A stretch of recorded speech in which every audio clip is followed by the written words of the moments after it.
Put on your headphones, relax, and let your mind drift. Have you ever felt like you're caught in a relentless cycle, a financial treadmill where no matter how fast you run, you just can't seem to get ahead? Working harder every day, trading your precious time for a paycheck, only to see it disappear as quickly as it arrives. Today, we're going to break that cycle. We are diving deep into Rich Dad, Poor Dad, the revolutionary book that shattered conventional wisdom and exposed the myth that you need a high income to be rich. This isn't just a summary, it's a blueprint for understanding why some people work their entire lives for money, while others make money work for them. Get ready to shift your perspective on wealth, because after this, you'll never look at your paycheck or your future the same way again. Robert Kiyosaki's story begins with two dads, his real father, highly educated and well-paid, yet constantly struggling with money, the poor dad, and his best friend's father, a high school dropout who became one of the wealthiest men in Hawaii, the rich dad. From these two starkly different figures, Kiyosaki learned lessons about money that aren't taught in schools, lessons that fundamentally changed his life and can change yours too. The first and perhaps most crucial lesson is this: the rich don't work for money. This concept is so counterintuitive because it goes against everything we're taught.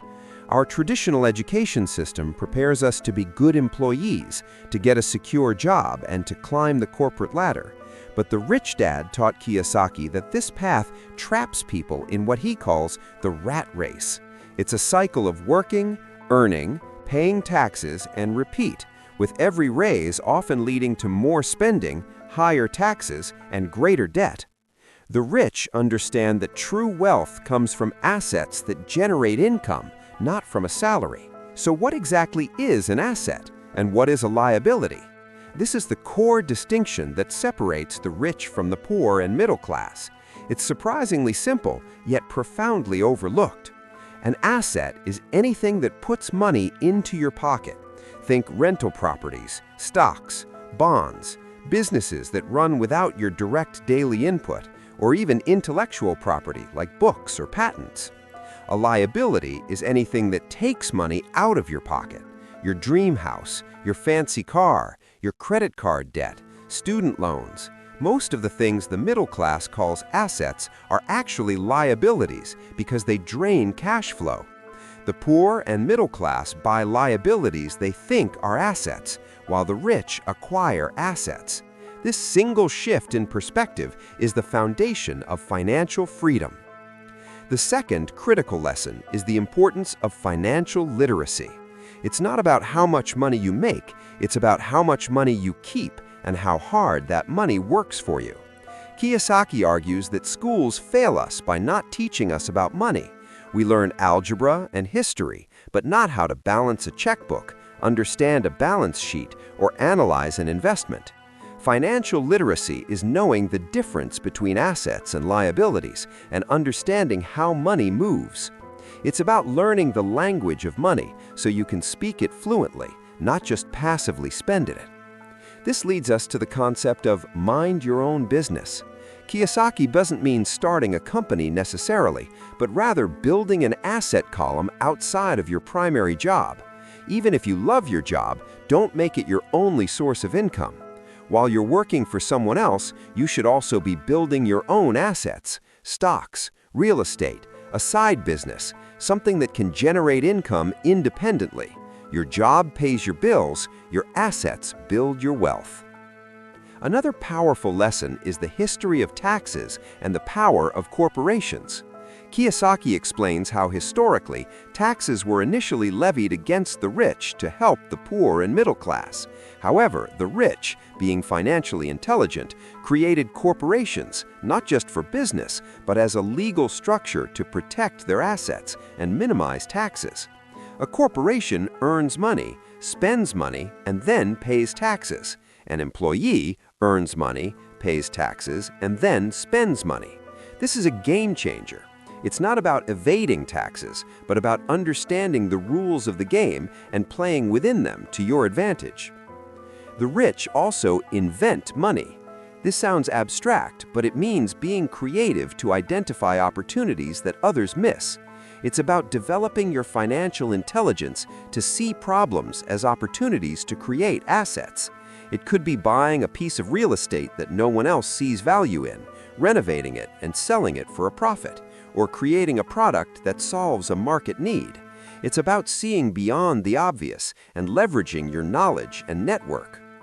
Perhaps the most challenging lesson for many is work to learn, don't work for money. Kiyosaki encourages young people not to chase the highest salary, but to seek jobs where they can learn valuable skills, sales, marketing, accounting, communication, that will help them build their own assets later. A job might give you a paycheck, but the right job can give you an education that pays dividends for a lifetime. If you want to be rich, you need to understand how to sell, how to negotiate, how to manage people, and how to read financials. The book also delves into overcoming obstacles. Kiyosaki identifies 5 main obstacles that prevent people from becoming rich. Fear, the fear of losing money, of failure. Cynicism, doubting everything, always finding reasons why something won't work. Laziness, not actively educating oneself or taking action. Bad habits, spending money on liabilities before investing in assets. Arrogance, believing you know it all and not seeking new knowledge. Overcoming these mental barriers is just as important as understanding financial concepts. Finally, Kiyosaki emphasizes the importance of finding mentors and surrounding yourself with smart people. Your rich dad won't always be there, but you can seek out others who are financially successful and learn from their experiences and insights. The people you spend time with significantly influence your financial mindset and decisions.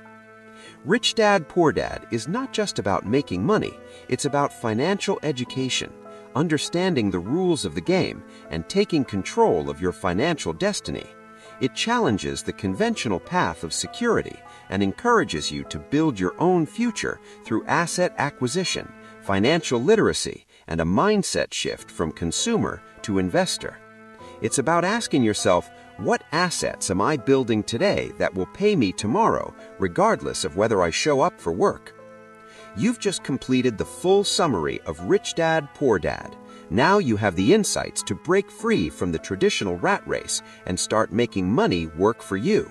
You don't need to read the book, you just need to apply these powerful distinctions to your daily financial life.